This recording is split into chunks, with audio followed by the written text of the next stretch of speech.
Bismillahirrahmanirrahim. Assalamualaikum warahmatullahi wabarakatuh. Waalaikumsalam. Alhamdulillahilladzi anzala ala abdihi kitaba wa lam yaj'al lahu iwaja. Wassalatu wassalamu ala sayyidina Muhammadin nabiyil mustafa wa ala alihi wa sahbihi wa man ittaba ba'd.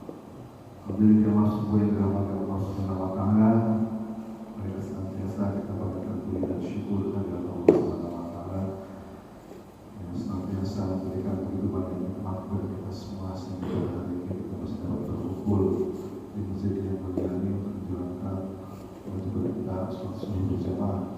Dan insyaallah kita akan lanjutkan dengan acara sosialisasi lagu akrab yang akan dibawakan oleh Bapak Ali Krishna.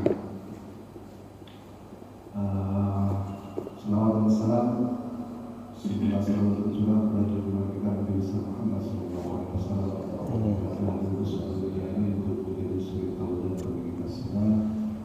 Mudah-mudahan kita bisa mengikuti jejak langkahnya dan di akhirat kelak kita dihadiri sebagai imamnya dan mendapatkan syafaatnya ya rabbal alamin.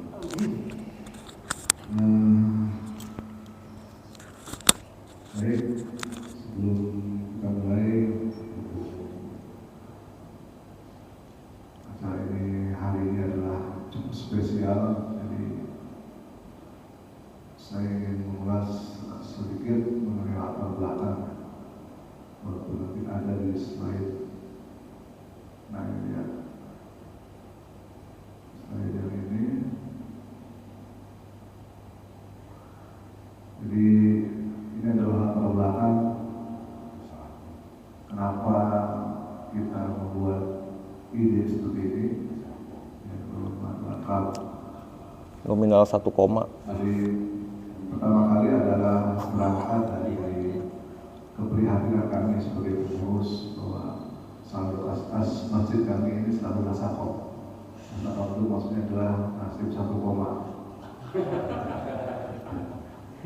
Jadi karena kita alhamdulillah begitu banyak, bukan sehingga dananya selalu pakai setiap kali akhir bulan, setiap awal bulan setelah kita bayar gaji semua, marbot dan semuanya selalu 1 koma saja.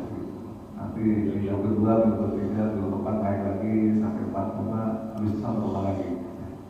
Terus stabil seperti itu untuk seluruh kegiatan kita. Alhamdulillah di semua kegiatan kita masih tercover, semua bisa dibayar, tapi hasil saya segitu aja. Tidak ada peningkatan yang cukup signifikan. Nah, berdasarkan kepentingan itulah kita berkomitmen mencoba untuk melakukan sesuatu hal yang baru, berangkat dari pengalaman kita waktu kami belum ditunjuk sebagai pengurus. Kita sempat survei waktu itu ke Jogja selama 3 hari. Saya dan rombongan termasuk di dalamnya ada Pak Yul dan teman-teman yang lain. Kita ke Jogja survei ke Masjid Jogokarian, survei ke sana.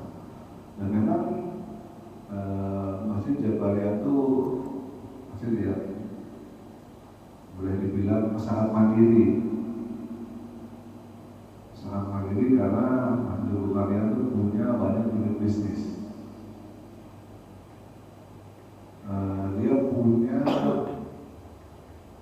kolam lele, dia juga punya sawah, kemudian dia juga punya penyewaan penginapan. Jadi maksudnya lantai 3 lantai. Di lantai yang ketiga itu banyak kamar-kamar yang memang disewakan untuk para pendatang, baik itu jamaah yang memang ingin berkunjung ke Masjid Jogokarian maupun hanya sekedar orang yang berwisata ke Jogja secara umum. Itu disewakan di lantai 3 kamar-kamarnya, dan tentu saja uang sewanya ya digunakan untuk kemakmuran masjid juga. Dari sinilah kita mencoba berani melakukan hal yang seperti itu. Karena kalau kita nggak berani ya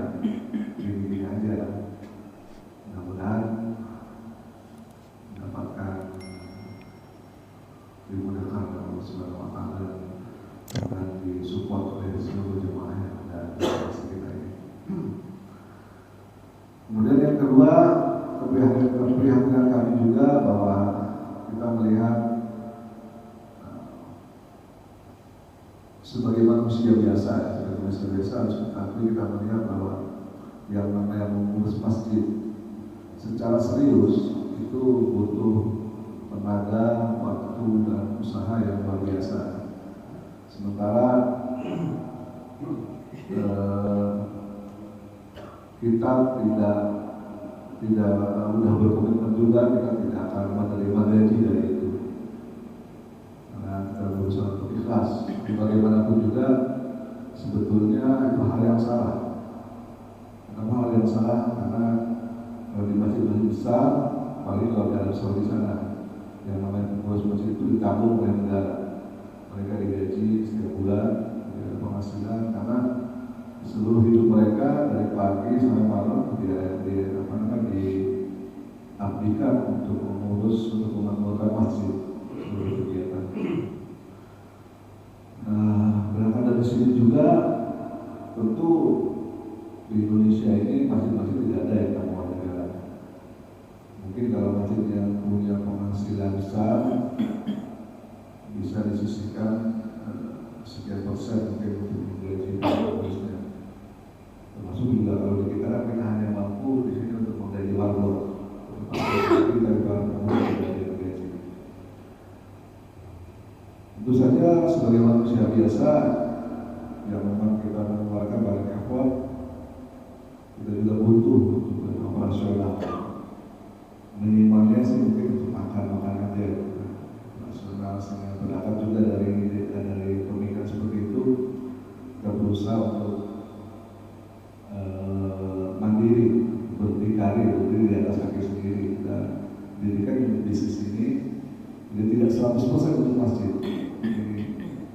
Kami declare secara terbuka bahwa keuntungan dari manfaat ini, keuntungan bersihnya atau profitnya itu 20% untuk masjid, di 80% yang untuk kesejahteraan pengurus yang terlibat aktif di dalam bisnis ini.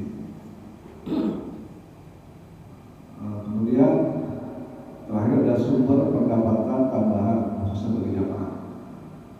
Karena kita juga melihat di lingkungan sekitar kita banyak jamaah yang anak-anak muda yang memang kelihatan masih bingung cari kerjaan dan sebagainya. Seperti saya pernah dengar cerita dari salah seorang imam kita juga di sini, Mas Ripaldi. Beliau dulu pernah jual minyak wangi. Waktu itu dia cerita modalnya 500.000 atau berapa gitu. Dia beli minyak wangi, dia jual. Kenapa? Untuk dapatkan uang jajan tambahan. Berangkat juga dari pemikiran seperti itu. Kenapa kita nggak sediakan di sini produk sesuatu yang memang mereka pengen uang jajan tambahan, itu ada produknya, mereka bisa jual aja. Dari situ juga. Sehingga pembuatan unit bisnis ini insya Allah akan mencakup banyak dimensi. Kebetulan di masjid kita ini ada seorang ahli madu yang memang punya peternakan dan sudah puluhan tahun berpengalaman, bukan cuma di level nasional, di level internasional. Sehingga why not? Kenapa enggak? Kita berkolaborasi seperti yang saya jelaskan di khutbah kemarin. Ada macam-macam ahli di sini. Ada ahli madu, ada ahli mesin motor, ada ahli mesin mobil, ada ahli toko, macam-macam. Ya mungkin nanti satu-satu kita coba buat kolaborasi antara masjid dengan berbagai macam ahli ini supaya nanti tercipta sebuah ekosistem simbiosis mutualisme yang saling menguntungkan. Bagi si produsennya sendiri menguntungkan, masjidnya menguntungkan, ya, jamaahnya juga menguntungkan, sehingga semuanya menguntungkan. Nanti insya Allah pelan-pelan kita akan menuju ke sana. Nah, sebetulnya kalau kita tidak melakukan ini, ya kita akan begini-begini saja.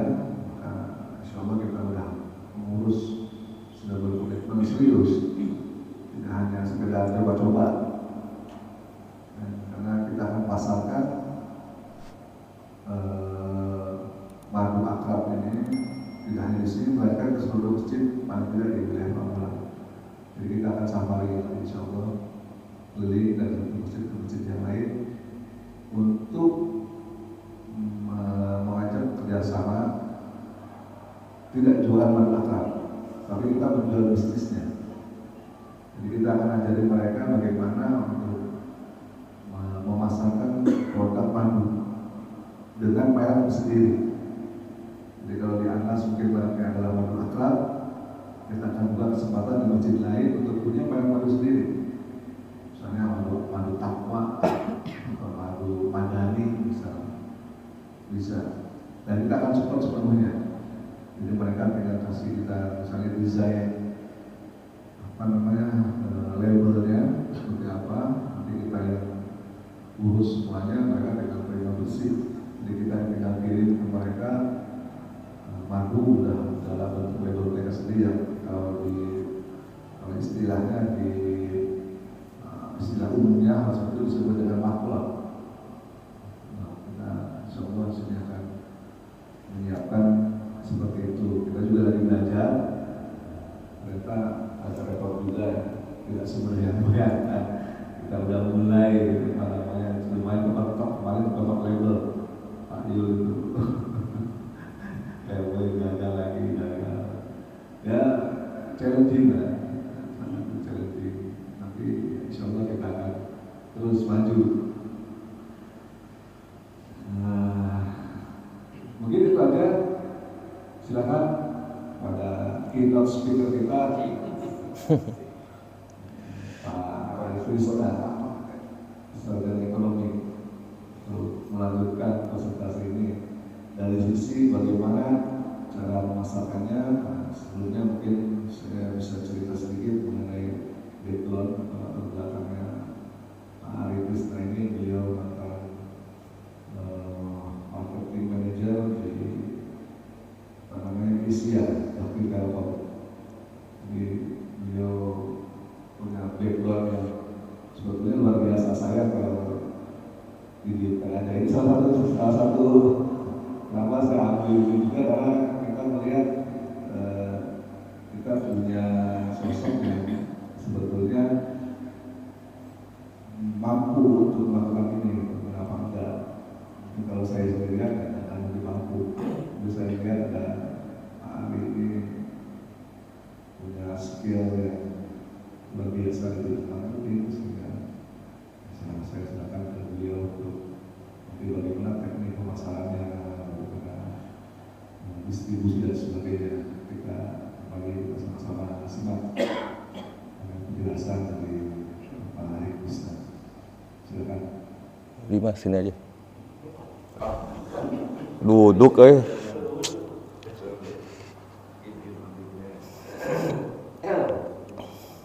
pakai ini Pak. Assalamualaikum warahmatullahi wabarakatuh. Selamat pagi semuanya. Kita mulai dengan tadi sudah disampaikan perkenalan madu akrab, sudah disampaikan juga dengan planning, perencanaan bahwa kenapa sih kita membuat brandnya madu akrab untuk di masjid ini. Ya. Tadi sudah disampaikan tujuannya adalah meningkatkan kas saldo masjid yang setiap minggu yang saya hitung nilainya cuma 1, nggak tambah-tambah. Kemudian yang keduanya unit bisnis, yang ketiganya untuk memastikan kesejahteraan pengurus masjid, yang mana semua pengurus masjid di sini adalah ikhlas, relawan, gitu ya. Kemudian mendapatkan sumber tambahan. Nah, yang menarik buat saya adalah mendapatkan sumber tambahan, karena saya juga sebetulnya tuh hanya sales. Dari awal saya kerjanya di Asia, Bakti Telkom, dari mulai posisi sales lapangan sampai terakhir menjadi area manager, ya, kepala cabang Asia Sulawesi Selatan Makassar. Nah, kemudian dari Asia saya pindah ke berbagai perusahaan. Terakhir saya di Singtel Singapura Telekom sebagai manajer marketing. Nah, selanjutnya adalah kenapa harus membeli madu ini. Dengan membeli madu akrab ini turut menyumbang 20% dari total keuntungan. Jadi untuk para pelanggan yang membeli madu sudah menyisihkan 20%-nya untuk infak masjid. Nah, yang kedua cocok untuk diberikan sebagai kado atau hadiah untuk saudara atau siapapun juga. Kita lanjut. Nah, yang kita jual di sini ada 4 varian madu. Madu apa aja sih? Yang pertama madu bunga liar, yang kedua madu kelengkeng,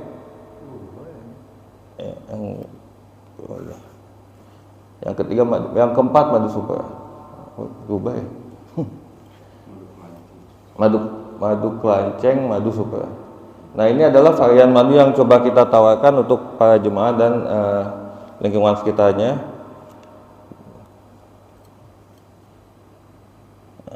Lanjut, panjang nih.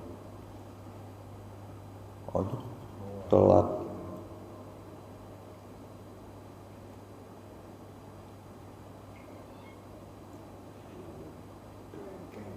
Kelengkeng, madu super. Nah, perlu saya jelaskan sedikit untuk madu bunga liar ini adalah madu yang biasanya banyaknya dari hutan. Karena tanaman-tanaman liar itu jadi sebutnya madu liar. Kemudian kalau madu kelengkeng, madu yang dari tanaman pohon kelengkeng.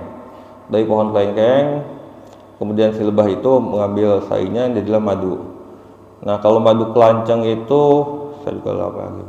Madu lulut atau madu trigona dari sejenis madu yang tanpa ada sengatnya, yang kecil, yang warnanya hitam kecil gitu.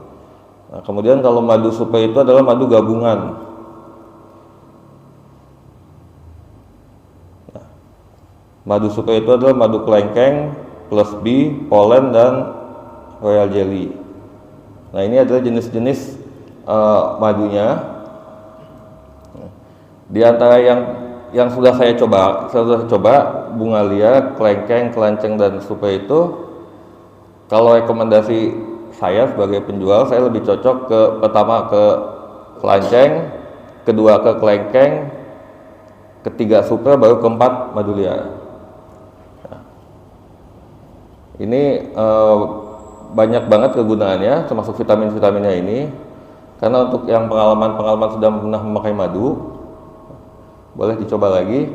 Karena selama ini kita hanya beli madu itu, nggak ada contohnya. Selama itu kita beli madu itu kita nggak tahu apakah kentalan atau ecer, itu kita nggak tahu. Nanti sesudah presentasi ini bapak-bapak silakan mencoba rasanya dari madu liar, kelengkeng dan kelanceng. Dari baunya aja pun sudah kelihatan perbedaannya. Jadi kalau madu liar kita sebutnya madu reguler, madu biasa. Kemudian kalau madu kelengkeng kita sebutnya nanti madu premium. Sedangkan madu kelanceng super premium. Kalau madu super biasa. Jadi di antara 4 varian madu ini yang paling bagus dan harganya lumayan relatif tinggi adalah madu kelanceng.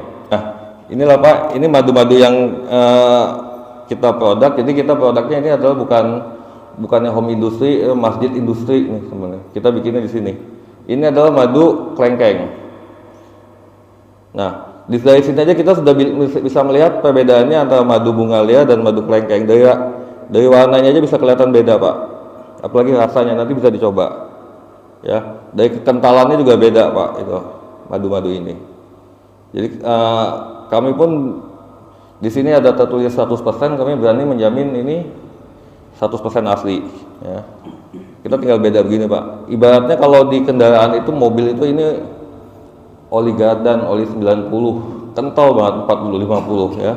Jadi kalau nanti bisa dicoba, kalau bapak-bapak menemukan madu yang misalkan encer banget ya, itu bisa dipastikan campuran airnya banyak Pak. Tapi ketika ini kental seperti ini Pak, beda ya.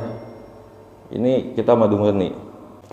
Ini adalah yang saya buat untuk di sini adalah madu akap, SWOT analisanya.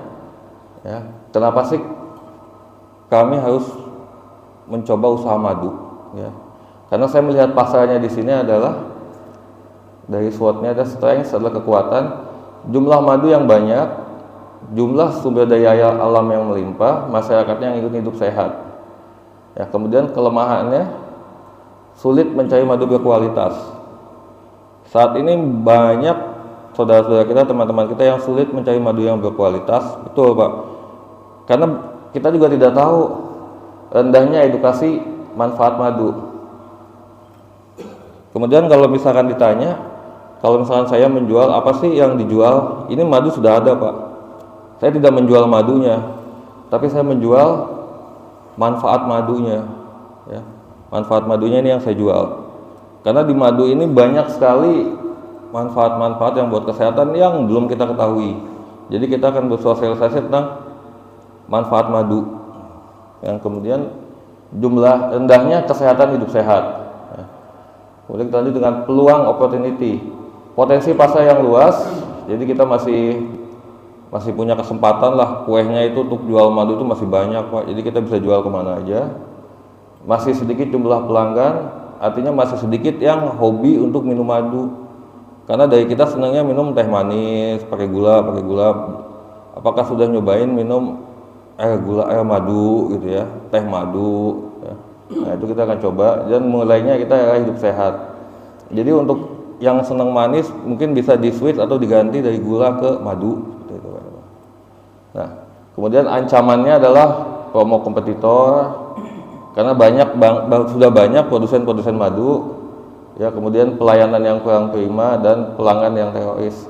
Yang saya maksud pelanggan teroris ini adalah ketika kita menjual, ya, ke satu pelanggan itu tidak puas, dia akan bilang, madu sia ini jelek, bau, palsu. Nah, itulah kita sebut pelanggan teroris. Jadi kalau kita ketemu satu pelanggan yang tidak puas atau dia menjelek-jelekan produk, menghasut ke yang lain, itu kita sebutnya, istilah di marketing itu pelanggan teroris. Kenapa kita memutuskan untuk pakai nama madu akap brand sendiri gitu ya? Produk brand sendiri adalah salah satu strategi dalam pemasaran. Strategi untuk menggabungkan penjualan beberapa produk menjadi satu paket. Penjualan dalam satu harga. Saat ini strategi tersebut sedang marak digunakan oleh produsen-produsen madu. Nah, berangkat dari sini artinya kita sebetulnya tidak menjual madunya Pak. Kita tidak menjual madunya, tapi yang ini, kenapa brand sendiri? Kita menjual bisnisnya, kita menjual usahanya. Berangkat dari sebelumnya, madu masih banyak Pak. Jadi yang tadi Pak Mas sampaikan, kita akan roadshow, ya. Kalau dulu saya menjalankan roadshow-nya itu Horeca, hotel, restoran, cafe to cafe, office to office, gitu ya, dan lain-lain. Sekarang kita coba jalankan M to M. Masjid to masjid. Jadi kita menawarkan, mau nggak sih masjid punya produk madu sendiri ini, gitu kan?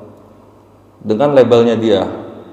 Kalau dilihat dari sisi keuntungan, nanti ada sisi keuntungannya. Dibanding saya jual retail, ya, jual satuan seperti ini, saya dengan jual kiloan, lebih untung saya jual kiloan, ya. Coba tanya Pak Chandra kalau nggak percaya tuh Pak. Jadi lebih untung jual kiloan Pak, jual curah gitu ya. Jadi kenapa brand sendiri kita menawarkan madu, siapa yang ada mempunyai kelebihan rezeki atau masjid-masjid ingin brand sendiri. Karena saya pernah beli madu, di sini ditulisnya untuk kalangan sendiri, untuk jemaah sendiri, itu ada Pak contoh-contohnya. Ya, kemudian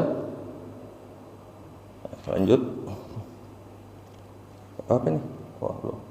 Nah, nanti yang akan kita tawarkan adalah dua jenis paket brand sendiri yang dapat dipilih, yaitu pure paket apabila konsumen hanya dapat membeli keseluruhan paket madu curah, madu kiloannya, merek dan kemasannya seperti Maklon. Jadi kita akan menjual itu juga.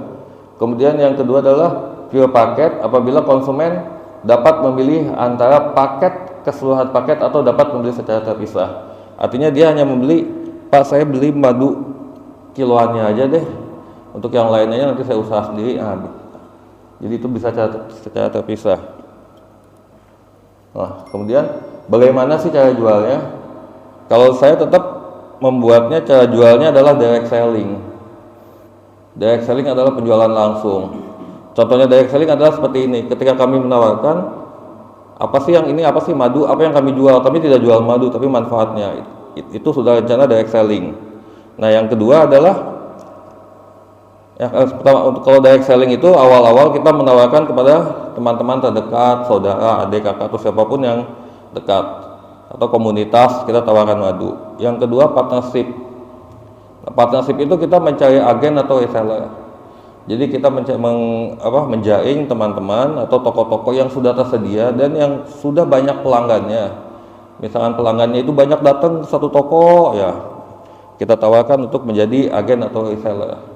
Karena pengalaman saya gitu Pak, ketika saya menitipkan suatu barang, saya lihat dulu tokonya nih. Ternyata tokonya itu konsumennya yang datang banyak.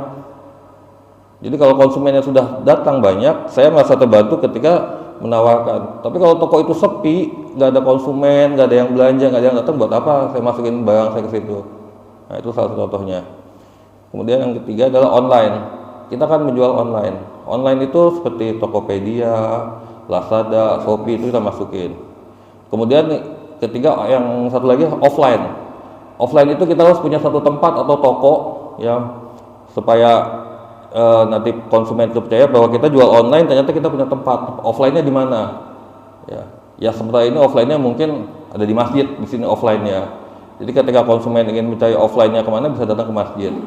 Tapi nanti ketika konsumen ingin online, online-nya kita akan sediakan di Shopee, Lazada, Tokopedia, dan lain-lain. Nah, salah satu yang saya tambahkan, Pak, kenapa ada foto Obama lagi telepon? Ya, maksudnya kalau saya trading sales, telepon ini umpamanya adalah saya menelpon, menawarkan madu. Ya, ini hanya contoh gambar. Kemudian kalau Facebook dan Google itu adalah kita online. Ya, kita membuat iklan di Facebook, iklan di Instagram, iklan di Google, itu kita bisa buat iklan. Karena kemarin juga saya membuat iklan di Facebook, bisa, iklan di Google bisa, gitu ya. Nah, contohnya. Jadi nanti penjualan madu tidak hanya terbatas direct selling, kemudian yang menawarkan produk, tapi kita juga ada online dan offline-nya. Pola distribusi. Nah, karena kita di sini jualan madu ini kita nggak punya sales, jadi pola distribusi ini mengandalkan reseller yang menjual langsung kepada konsumen tanpa melalui sales force. Sistem ini dikenal dengan sistem distribusi one store distribution, dan bila digambarkan sistemnya kan seperti ini. Nah, kenapa kita tidak ada sales force? Karena kita bukan perusahaan sales dan kita nggak punya sales. Jadi yang kita tawarkan adalah kita akan mencari reseller sebanyak mungkin, ya. Karena nanti hubungannya adalah reseller langsung kepada konsumen, gitu. Jadi yang akan terlihat Madu Akrab, reseller, konsumen. Jadi kita stepnya cuma seperti ini. Reseller juga nanti akan di breakdown lagi, bisa menjadi agen, pengecer, dan lain-lain.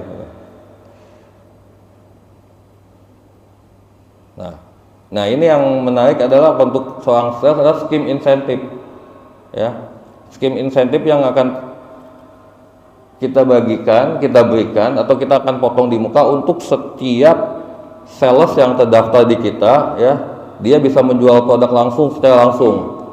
Misalkan seperti yang 250.000 ini, ya, kelengkeng 250.000 ini adalah insentifnya adalah 4.000 per botol.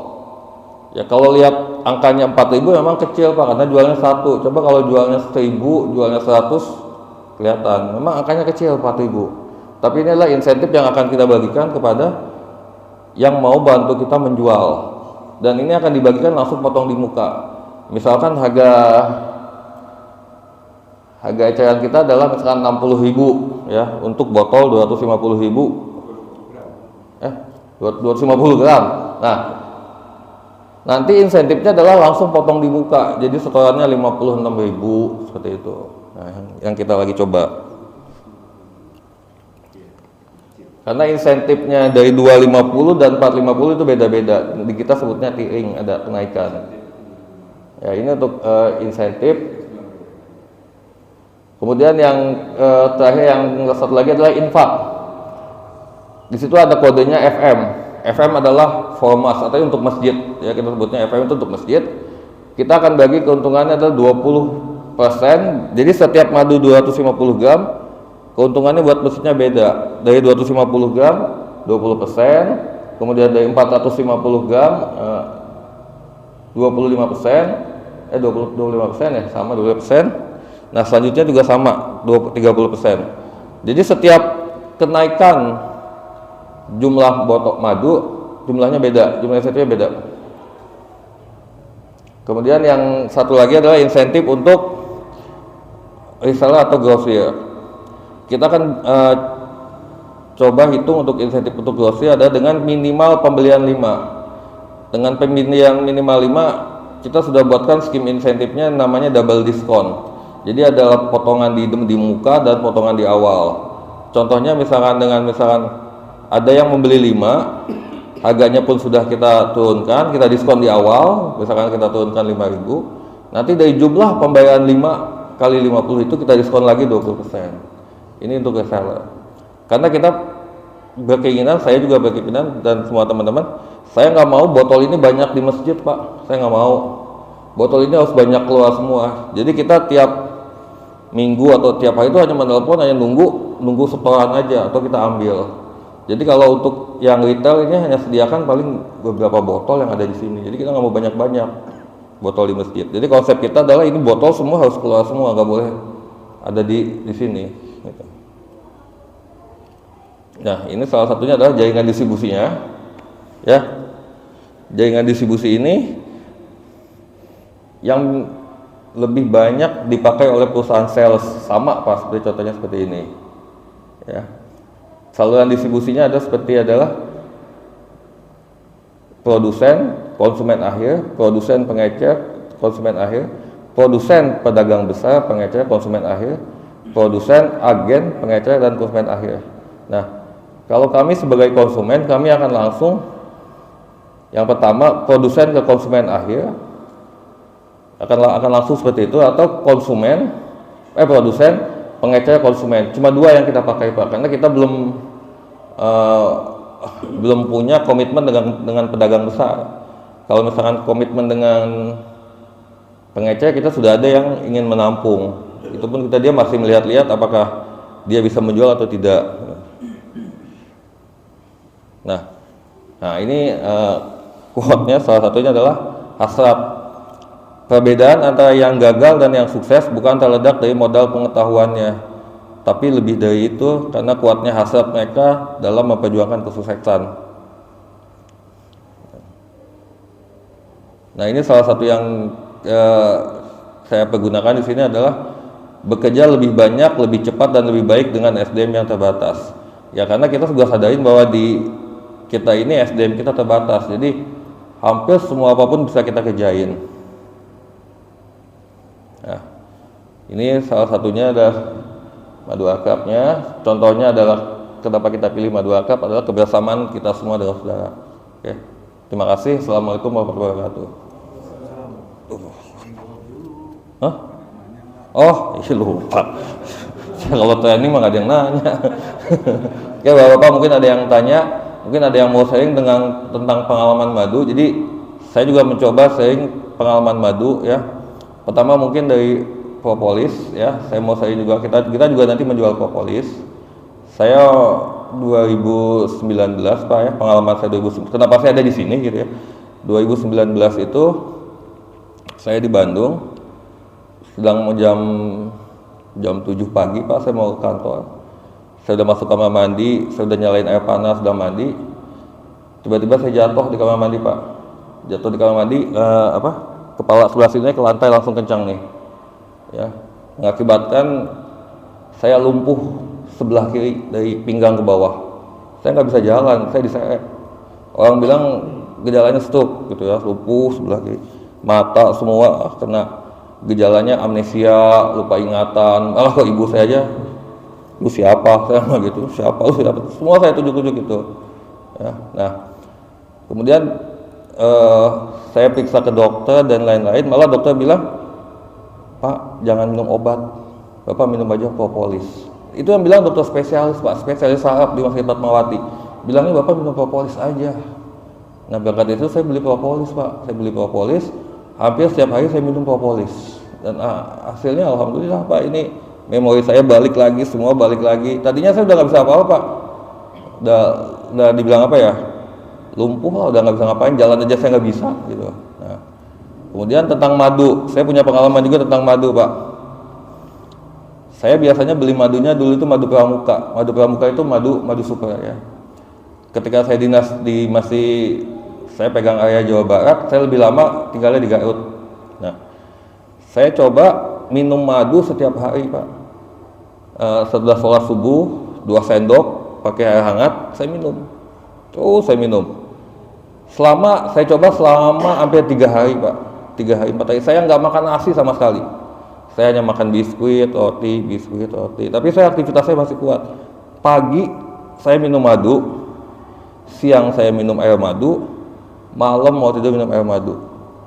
Dan itu alhamdulillah sehat. Nah, setelah 3 hari, hari keempat, baru saya makan nasi. Saya coba lagi, saya makan ke warung nasi Padang sederhana ya, saya habis makan 100.000 sendirian Pak. Semua saya makan. Nah, itu juga. Nah, balik lagi contoh ke madu ini, untuk yang mau diet. Nah, ini cocok nih minum madu kalau untuk yang diet. Yang kenapa diet madu? Apalagi yang senang malam-malam senang makan. Ya, minum madu ini malam Pak, bisa kita nggak punya niat nafsu makan tapi udah kenyang ini dengan madu ini.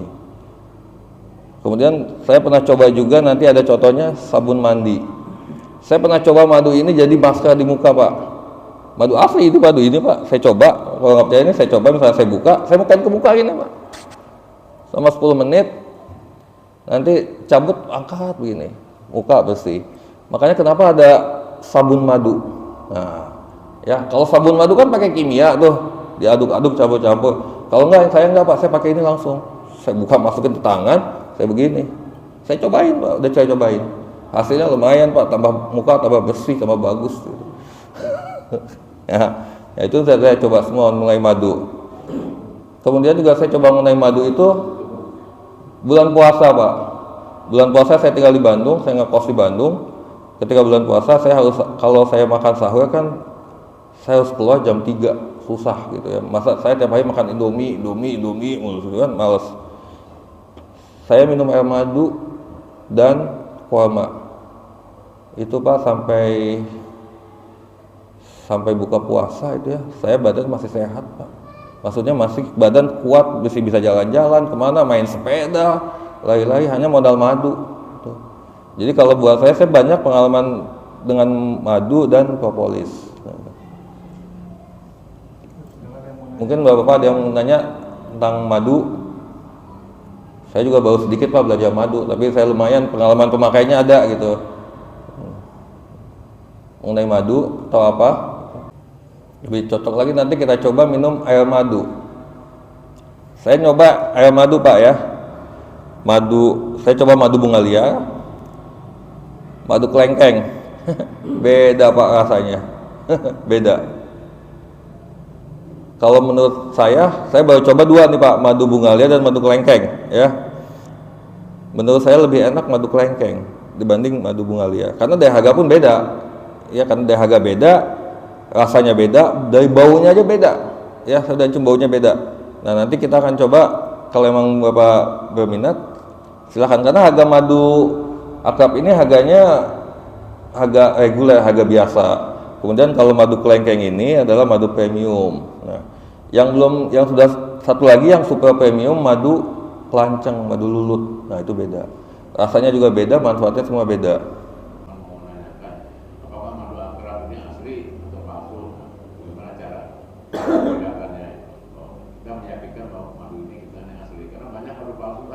Ya.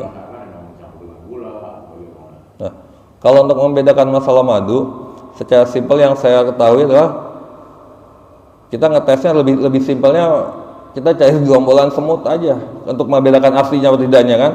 Biasanya si madu itu yang saya tahu Pak ya, setelah saya pernah coba juga madu pramuka, kalau ada kumpulan semut itu, kalau madu asli dia akan menjauh. Tapi kalau madu itu campuran gulanya itu langsung mendekat. Saya hanya simpelnya seperti itu ngetesnya. Jadi saya nggak pakai kaca, nggak pakai tisu, nggak pakai apa-apa. Saya langsung ke semut aja Pak. semut gitu, langsung ke semut, saya tetesin semut. Yang saya tahu saya itu kalau madu asli itu semutnya akan menjauh langsung karena panas. Ya, hanya sedikit gitu. Tapi kalau madu itu campurannya banyak, itu semutnya langsung mendekat. Ya saya tahu itu. Kemudian ketika diaduk pun beda. Rasanya dimasukin ke dalam gelas, diaduk, kekentalannya beda madu asli. Kalau madu yang gula itu diaduk tuh langsung ada buihnya langsung naik. Nah bedanya situ juga. Saya sharing sedikit. Boleh, silakan. Nanti kalau Pak Ayi kalau mau informasikan. Jadi kalau kita ingin membedakan madu asli sama palsu itu hanya satu caranya di lab. Jadi kita bisa memberikan suatu informasi kepada konsumen atau kepada teman di masjid dan sebagainya. Bahwa madu kita sudah ada analisa. Dan analisa sudah ada hasil analisanya beberapa parameter yang bisa kita sampaikan gitu. Nah memang ada beberapa orang yang mengatakan umum bahwa madu asli dan palsu itu bisa dicek dengan kertas. Betul. Apa itu bisa tembus atau tidak? Karena kalau madu asli, kita cerita sedikit madu tentang di Indonesia. Indonesia tuh kelembabannya itu kan tinggi karena daerah tropis. Sedangkan madu itu sifatnya itu kan higrotropis, menarik air. Jadi madu asli itu kemungkinan juga kadarnya tinggi. Kalau kita cek dengan koran misalnya dengan kertas, dia tembus. Itu juga madu palsu, tidak bisa. Memang itu madu asli karena memang kelembaban kita tinggi. Itu tidak berlaku. Kemudian ada yang mengatakan kita semut tadi. Nah sekarang kita sebut sebetulnya madu itu kalau misalnya kadar airnya tinggi, memang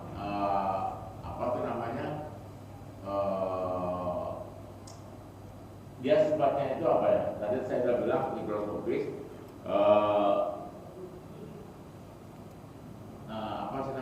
Terjadi proses namanya fermentasi. Fermentasi. Nah, kalau terjadi fermentasi itu mengeluarkan suatu gas alkohol, biasanya baunya ada alkoholnya karena kan terfermentasi namanya karena gula kan itu.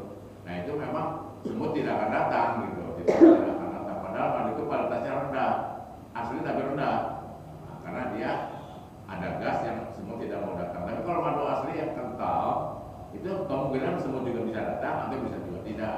Karena kalau yang kental itu viskositas madunya tuh keikatan daripada jaringan di dalam madunya itu sendiri kuat gitu, tidak bisa diambil. Tapi kalau misalnya memang madunya asli tapi dia agak sedikit encer, madunya bisa ambil.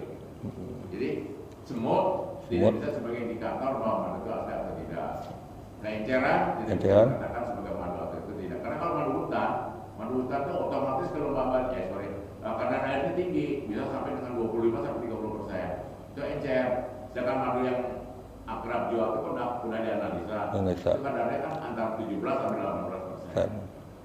Jadi salah satunya cara untuk menganalisa madu dengan tes lab, Pak ya. Itu adalah hasil lab. Itu pasti. Karena kita akan memulai SNI tahun 2016. Itu kira-kira masukan lah nanti untuk kalau kita ingin mengungkapkan nanti bisa informasikan juga. Ada Pak di sini Pak ya? Ada. Hasil analisa kita bisa sampaikan. Itu kira-kira. Nah kalau tentang propolis itu ya memang itu dia. Mungkin orang akan bertanya apa yang dalam propolis? Propolis itu ada produk madu juga. Jadi madu menghasilkan madu, royal jelly, pollen, sari, propolis, wax dengan sengatan lebah. Itu semuanya 6-6 berguna tuh. Karena Tuhan mewahyukan kepada lebah menghasilkan sesuatu, semuanya harus berguna bagi manusia. Nah, salah satunya propolis itu karena dia mengandung itu antioksidan. Antioksidan itu kenapa? Karena dibedakan dengan kelulut ya kan, madu kelulut itu banyak untuk propolisnya kenapa tadi dibandingkan madu super? Karena kelulut itu dia mengambil sama dengan madu tepung. Nah, hanya salah satunya kelebihannya dia ambil walaupun dia kecil, dia ambil getah tanaman. Nah, getah tanaman itu dibikin untuk sarangnya dan sarangnya itu dibikin untuk mengandung propolis. Dan itu biasanya dikumpulkan oleh manusia dan itu diproses. Ya kemudian menjadikan cairan dan cairan itu yang diminum kemarin oleh Bapak Ayi tadi itu. Jadi antioksidannya tinggi sekali. Jadi memang kalau musim-musim virus dan sebagainya ini itu memang lebih ditekatkan kepada madu yang mengandung banyak propolisnya atau propolisnya yang tok langsung. Itu kira-kira tambahannya. Ya, jadi terima kasih Pak Chandra. Jadi memang saya juga pengalaman dengan madu yang sudah saya cobain itu ya propolis dengan madu. Makanya ketika Pak Ahmad mengajakin gimana usaha madu, ya saya juga tertarik untuk menjalankan usaha madu karena saya udah menjalaninya gitu. Dan kita juga memang akan coba seperti yang sudah pernah saya jalankan, yang seperti tadi itu M2M, masjid to masjid, kemudian office to office, atau siapapun yang berminat mengenai madu akan kami tawarkan, terutama masjid-masjid yang punya taklim. Yang saya pernah lihat, saya baca, saya pernah beli Pak ya. Di sini ditulis untuk kalangan jemaah sendiri, untuk internal itu banyak seperti itu madu. Makanya karena bisnis madu ini dan madu ini juga expired date-nya lama banget, jadi nggak masalah kalau disimpan juga 5 tahun Pak ya. Sebetulnya expired, madu tidak ada expired. Nggak ada expirednya loh kan. Bahan pengawet. Ada pengawet. Jadi kita mau simpan madu ini 2 hari, 3 sebulan, 2 bulan, 3 bulan meskipun belum jalan nggak masalah gitu ya. Beda seperti kalau kita jual makanan yang lain. Nah. Jadi nanti yang kami jual adalah bukan madunya Pak. Pertama bukan madunya yang kami jual, karena madunya sudah jelas ini madu. Tapi yang kami jual nanti kami tawarkan ke yang lainnya adalah konsep bisnisnya. Jika ingin menjual madu, mempunyai brand sendiri, kemudian manfaatnya. Jadi yang lebih ke edukasinya gitu. Ya terima kasih. Mungkin ada yang lagi yang nanya Pak. Kalau harganya yang madu bunga liar Pak, yang madu biasa ya. Sebelum bukan madu biasa, kita sebutnya madu reguler ya. Kalau yang ini dengan 250 gram kita menjualnya 35.000. Sementara ini masih agak 35. Kemudian kalau yang madu kelengkengnya kita jualnya 65.000. Kemudian kalau yang madu lulutnya kita jual. Yang madu kelancang kita jual 80 ribuan Pak. Ini yang 250 gram. Karena ini membedakan antara madu kelengkeng, madu lulut dan madu ini dengan mencium aja Pak sudah beda. Ya, saya cium ini beda, saya cium ini beda. Kemudian saya coba bikin air madu pakai madu bunga liar, kemudian pakai madu kelengkeng pun rasanya beda gitu. Rasanya beda. Dan manfaatnya juga beda gitu. Karena memang dihasilkan dari contoh seperti madu liar ini dihasilkan seperti madu hutan. Jadi dari pohon mana aja diambil madunya, dari bunga mana aja dijadiin satu. Tapi kalau madu kelengkeng ini khusus dari pohon kelengkeng. Pohon khusus kelengkeng. Bunganya bunga kelengkeng seperti itu saya tahu. Kalau ini yang 450 gram berapa ya Pak? Lupa ya. 90.000 Pak. Ini 90. Karena ini Nah, kekentalannya Pak, kekentalannya ini. Kalau saya pikir kekentalannya sama kayak kita beli oli mobil tuh oli Gardan, oli 90-an kental. Nah, ini bisa cocok Pak tuh. Jadi kalau mau merasakan nanti bisa kita tes, kita coba rasanya gimana sih antara madu kelengkeng, madu bunga liar dan madu kelanceng. Jadi sebelum Bapak-bapak nanti membeli atau pengen cobain dulu Pak rasanya gitu. Karena mungkin bapak-bapak punya pengalaman beli madu di luar lah, mungkin di Indomaret di mana, itu bukan beda rasanya Pak dengan madu yang ini gitu. Karena kalau yang ini seperti yang tadi Pak Chandra sampaikan, kita punya tes lab, kadar airnya berapa dan dijamin keasliannya gitu. Artinya memang itu madu dari ternak ya. Betul Pak. Ini madu dari ternak ini. Hasil budidaya. Jadi kalau madu ini memang ada tempatnya, ada peternakannya dan hasil budidaya. Beda dengan misalkan kayak kopi lah itu beda. Oke, ada lagi Pak yang mau ditanyakan Pak? Ya siapa? Saya di madu asli katanya nggak boleh ditutup rapat. Kalau ditutup rapat ini bisa meledak, itu benar nggak itu? Nah, Kalau bungkusnya itu kaca. Kaca. Makanya kita memilih bungkus plastik. Kalau kaca memang ada risiko seperti itu. Kalau dia tergoyang-goyang Pak, itu papan dan mungkin dibawa jauh gitu kan. Kita goyang-goyang itu bisa dipecah. Kalau yang meledak itu sebetulnya madu memang kemungkinan asli, hanya dia tadi saya bilang fermentasi Pak. Jadi fermentasi itu kalau saya bapak beli madu langsung dari tempatnya, yang masih encer, terjadi fermentasi karena kadar air tinggi, disimpan di dalam botol tempat gitu kan. Nanti kalau saya buka itu meledak, dus gitu. Madunya asli, ini kualitasnya rendah. Nah itu kalau madu itu saya udah pernah coba Pak, itu madu pramuka. Saya beli madu pramuka, awalnya saya nggak tahu, saya buka aja tiba-tiba langsung naik begitu. Nah itu saya udah coba, makanya Saya baru tahu tadi dari Pak Chandra itu ternyata itu fermentasi, jadi ada gasnya, ada semacam gasnya seperti itu. Nah makanya kalau kita milih botolnya botol plastik, gitu Pak. Karena madu yang saya beli pun kekentalan tidak seperti ini Pak, beda gitu, agak-agak encer sedikit lah gitu, beda. Ya ada lagi Pak. Assalamualaikum warahmatullahi wabarakatuh. Waalaikumsalam warahmatullahi wabarakatuh. Begini Pak, saya itu udah mencoba beberapa kali macam madu ya, karena saya punya seperti udah cerita tadi. Iya.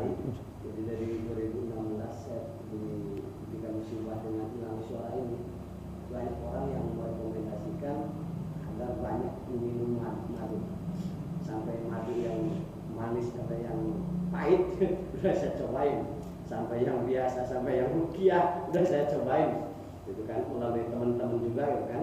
Nah, cuman saya yang ini memang baru ya, baru dengar merek yang ini apa namanya, dan apakah mungkin karena mungkin kurang konsisten yang minum madu, jadi selama ini untuk reaksi ya, untuk reaksi cara penyembuhannya berapa lamanya nih, saya belum bisa merasakan dari berapa merek madu yang sudah saya coba. Nah, saya ingin tanyakan ini dari apa namanya merek madu Akrab ini yang Bapak sudah pengalaman mungkin yang memakai ini, kira-kira ya kita kan berikhtiar gitu kan, bisa ada efeknya itu berapa lama gitu Pak? Kira-kira misalnya nih saya minum misalnya sehari 2 hari baru terasa efeknya misalnya nih, atau misalnya seminggu 2 minggu baru terasa efeknya. Nah kira-kira nih sudah ada nggak misalnya pengalaman, misalnya sudah meminum madu ini dengan punya kendala penyakit seperti saya misalnya, nanti udah pakai efeknya sekian hari misalnya atau sekian minggu misalnya. Itu Pak, terima kasih. Oke. Terima kasih Pak. Kalau untuk efek, mungkin Pak Chandra bisa bantu jawab. Itu ya kalau sakit. Ya begini Pak,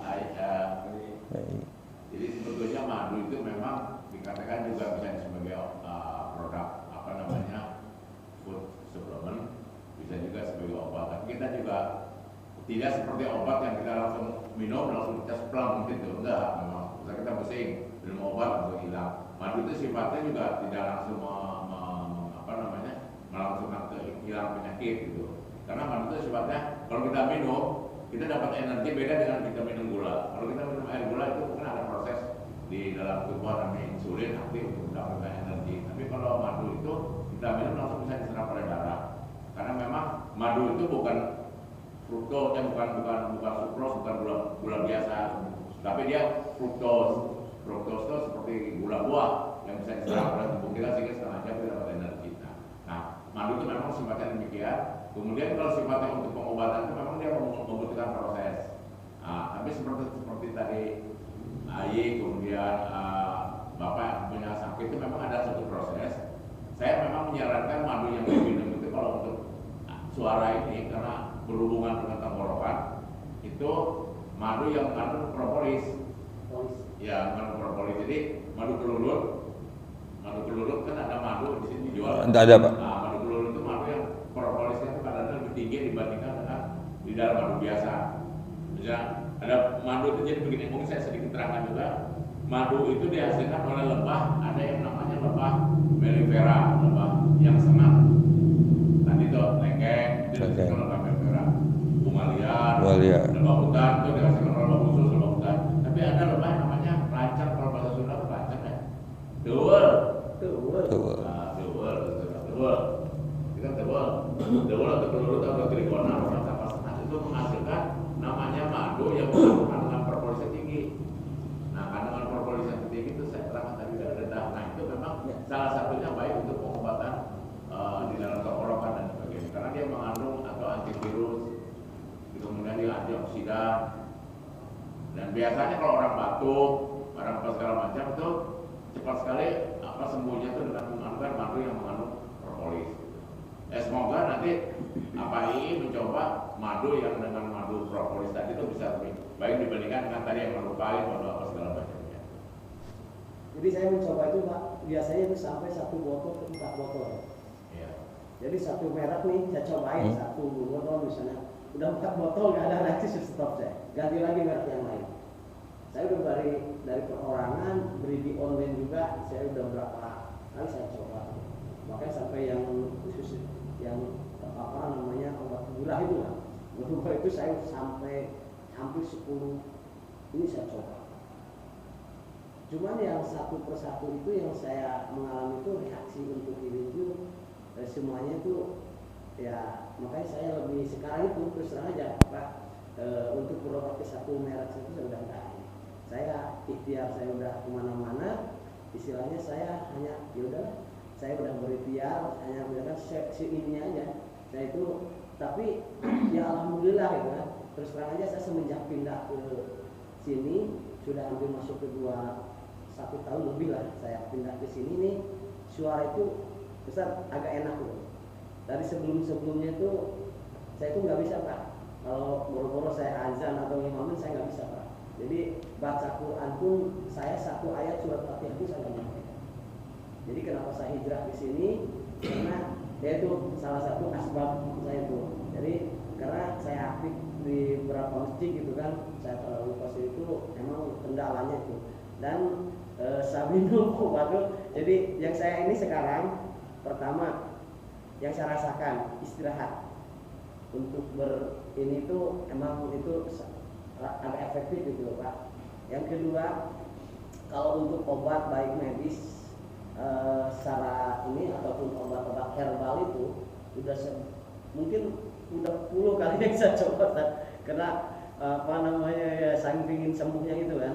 Cuman ya itu sampai 1 botol itu reaksinya agak hampir tidak ada gitu yang saya rasakan itu. Misalnya saya ini minggu ini parah nih sampai ngomong pun terbata-bata gitu, keluar suara pun gitu kan. Minum tuh sambil itu reaksi itu nggak ada Pak. Jadi berapa merek dari madu itu kan yang saya coba seperti, makanya saya ingin tahu nih apakah udah teruji misalnya nih coba aja misalnya saya pengen nyoba 1 botol sampai 3 botol, tapi alhamdulillah sih kalau suara saya sekarang udah lebih membaik kalau saya itu sampai saya bisa berani apa ini tuh, karena saya istirahat 1 tahun di sini tuh ya alhamdulillah gitu sampai bisa ngobrol lagi, baca Quran lagi gitu. Sebelumnya Pak, saya sebelum pindah ke sini tuh saya terus terang baca 1 ayat surat Fatihah saya nggak nyampe Pak. Napas pendek, suara nggak keluar kayak orang miskin gitu. Walaupun sekarang sebetulnya kalau lagi kamu tiba-tiba aja gitu kan, tiba-tiba cuman nggak lama gitu. Misalnya lagi ngomong enak nih,